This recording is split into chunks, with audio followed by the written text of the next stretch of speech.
Hey everyone, new set is coming out very soon, and as usual, we just take a look at the Japan side and see what decks top there and kind of go from there, because we don't have to start from the beginning, okay? Discovery for us starts 3 months ahead, I guess, because other people have found things. So we'll look at some of the topping Japanese lists, and I'll kind of show kind of my favorite ones. This time, we're not showing off all the decks. Something like Sky Ruler had no tops, basically. Same with Ezel, but that's a Keta deck, so that has its own issues. And also the Nebula Knights, I don't think had any tops, but again, that's also a Keta deck that has its own issues with English because we just don't have a really important PR. So big sad times for us. Luckily for us, Minerva, there is something, there is a solution. So I'll leave that to later. As always, all the links to the decks are in the description below. They're on English deck log basically, but if you click the link, it should work. So first off, we have a topping Cible deck. This topped one of the events. I don't think it was like a very deep top, but yeah, Cible I think is okay. This one ran specifically a lot of orders, which is pretty crazy. This ran 8 orders, but if you look at the Cible order, this one works from the drop, and this one doesn't count as an order. This isn't playing. Okay? This isn't playing an order. So once you have these into the drop, then your aggression can begin. Like you can play these to kind of get your front row more aggressive, and still get the drive check. So overall, you have the Latifahs to kind of make a board, and then you also have these are Shenris. I just use the Kurokuro ones, but yeah, you'll have the Shenris as well, because you're basically playing Dragon Empire pile, all right? And then you have just the different cards that kind of refund your cards when they get retired by Cible, but you just have to kind of play it more aggressively because that's the power of the deck, going first and going aggressive, and that's how you win. All right. The second deck we're kind of looking at is Heart Lulu. This is probably the best deck coming out of this set. It is pretty much like S tier on release. I think we've seen a lot of tops for this as well. This deck is very inflexible in terms of build and playstyle in a way. It's very automatic. If you don't know what you're doing, you should probably just play this deck, and the deck will teach you how to play. The only real choice you have to pick is how many of this guy you're running, Avarice Resta. So I look at a lot of Japanese decks, they run 4 of this dude. This is the ultra consistent way to play it, right? 4 Avarice Resta. The idea is that you always need to search out your toys order. You need 4 toys orders to just kind of pop off and win.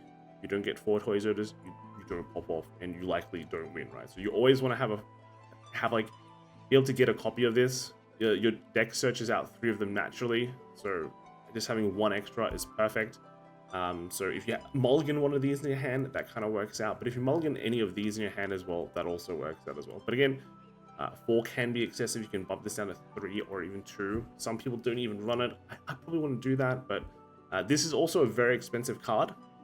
Probably the most expensive card in your entire set, because everything here is from the except maybe the cycle. Everything else here is from the TD, not the TD, the booster pack itself, so it's pretty easy to get, but this one not. So if you lower the counts, it means you also lower the cost, and you can replace it with things like Filia. And Filia, I don't think is that expensive right now because they still sell the books, so if you really need the Filias, go buy some books and just kind of fill out the slots. Otherwise, yeah, the Carbuncle, I think it's kind of a bit more expensive, but this one is still like, you only need 1 copy in most of your decks. It's staple, it's generic. TSCAR as well, you only need 1. So other than that, the deck kind of plays itself, and if you don't know what you're doing, don't worry, you don't have to know what you're doing, okay? Next we also have is just the Manurva. So this is the winning Indonesia build at WGP. So it actually won. And this one, as you can see from here, runs none of the orders. Okay, it runs none of the orders, like the Nebula Knight order, which is a big plus for English because we don't have it, right? So overall, it just looks like they just built a very normal Minerva list. The most expensive card here is you need 3 of these generics, but you're going to need these anyway, even if you ran those Nebula Knight orders. And even, I think, the Nebula Knight orders that most Minerva decks ran, they were like 2, some ran 3, some ran 2, some ran 1. So in terms of what you're missing out on, you are missing out on something, but it's still playable, right? It's still playable. It's a key thing. And I guess this is probably a good starting point for where you should go if you want to build Minerva, because I still think it's a very powerful deck. It's maybe missing that extra like 5% because of like no order, but hey, you can just replace it with a few other cards, and you can still have that power of Minerva, right? You can still have that killing power, and your waifu status, right? And then the last deck we're taking a look at from the normal side is just the Daiser. This did top once, this D-Robos, right? They did top. So it's just actually just D-Legion Dairobos. There's nothing too special, nothing too gimmicky. Playing very defensive build. If you look down here, you know, a lot of freezing waves. Unfortunately, it's a bit covered here, but it is freezing waves and like 4 bases and all that. They are running rainbow triggers. You have like 6 crits and then 3 fronts and then two draws. But yeah, look at the deck list. And then some of the gimmicks running a lot of 3s, right? A lot of 3s, but you still have the Glory Makers. You still have the Dilady, and then yeah, the crit gainer Boulderies. Pretty straightforward build. You play a slower build of this, kind of just compress your deck a bit more and kind of just keep on putting back your freezing waves just to kind of play defensive, and that's kind of that. Moving on to, I actually did include some collab decks. These collab decks kind of just build them. So I usually don't, but because there's just like not that many decks out there, yeah, I put in the Migos and the Aamusica. They did get some tops. The Migos are kind of a mess. You look at some of these lists, you have to play a mix of new and old cards, but some of the cards are just better than others. For example, the old Soyo, is a really good card, and the new one isn't really an upgrade. The new ones require you to have like the old ones bound or another copy of another name bound in the bind zone, so it can create some really like annoying ratios. But some of these, like for example, Soyo, this build did top, by the way. Yeah, they didn't run any of the new versions. The new ones do, the new build kind of Migo can be pretty aggressive, and then you can also have triggers. You can bind triggers if you really want to like min-max the deck. But I've seen a lot of these builds, these Migo builds, they just run OG Migo stuff, like just these generic ones. Is this even, I don't even know if it's Migo, but yeah, they just ran like OG stuff, so it doesn't really matter too much, like the min-max. If you really want to play it, don't gatekeep yourself saying, oh, I don't have these character triggers, so they're unplayable. The only real ratios I've seen people change is just the number of orders that each run. So they run like more of a certain order or not, but otherwise, yeah. And then some of the new and old cards, some of them change in the orders. The only real consistent one is like you run like 4x of her, Chihaya, because you just need her for the deck to function right. And then you Personalize. So that's kind of that. And then for the Aamusicas, this one's quite surprising. Aamusica is just, you run a bunch of Aamusicas, and then they run like a bunch of like Migo stuff, because these are pretty generic.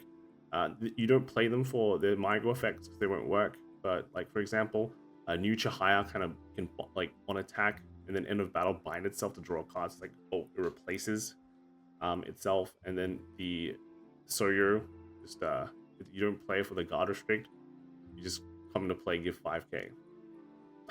you just probably don't have enough good cards to kind of fill out all your slots, right? And then you kind of fill out the rest of the orders. There's also another Doll build for Aamusica that did get some tops, but then it disappeared. But that's also because the power level of the decks kind of changed. And I think if you played in English right now, it might be okay. It would be nice and fun for you to play. Unfortunately, Decklog does not support that, because you can only put 4x of the dolls when you can put up, you need like 16 of them. So if you want to search that up, it's from like the earlier lists in VG Paradox, like some of the pre-Daivangasai ones. They really fell off really hard, but if you want to build up a doll build, they did get some tops. But those are just kind of, this is just a quick video showing off all the decks. Unfortunately, this did cut off at the bottom. So if you just check the deck list for the bottom ratios for most of the decks, and it's in the description below. All right. My thoughts on this format, it's going to be Heart Lulu. Right? It's going to be Heart Lulu. You're going to see some people play Manurva as well. I think that deck is still pretty good. And then you have the old players playing Bavs. And that's going to be BCS standard in a nutshell. All right.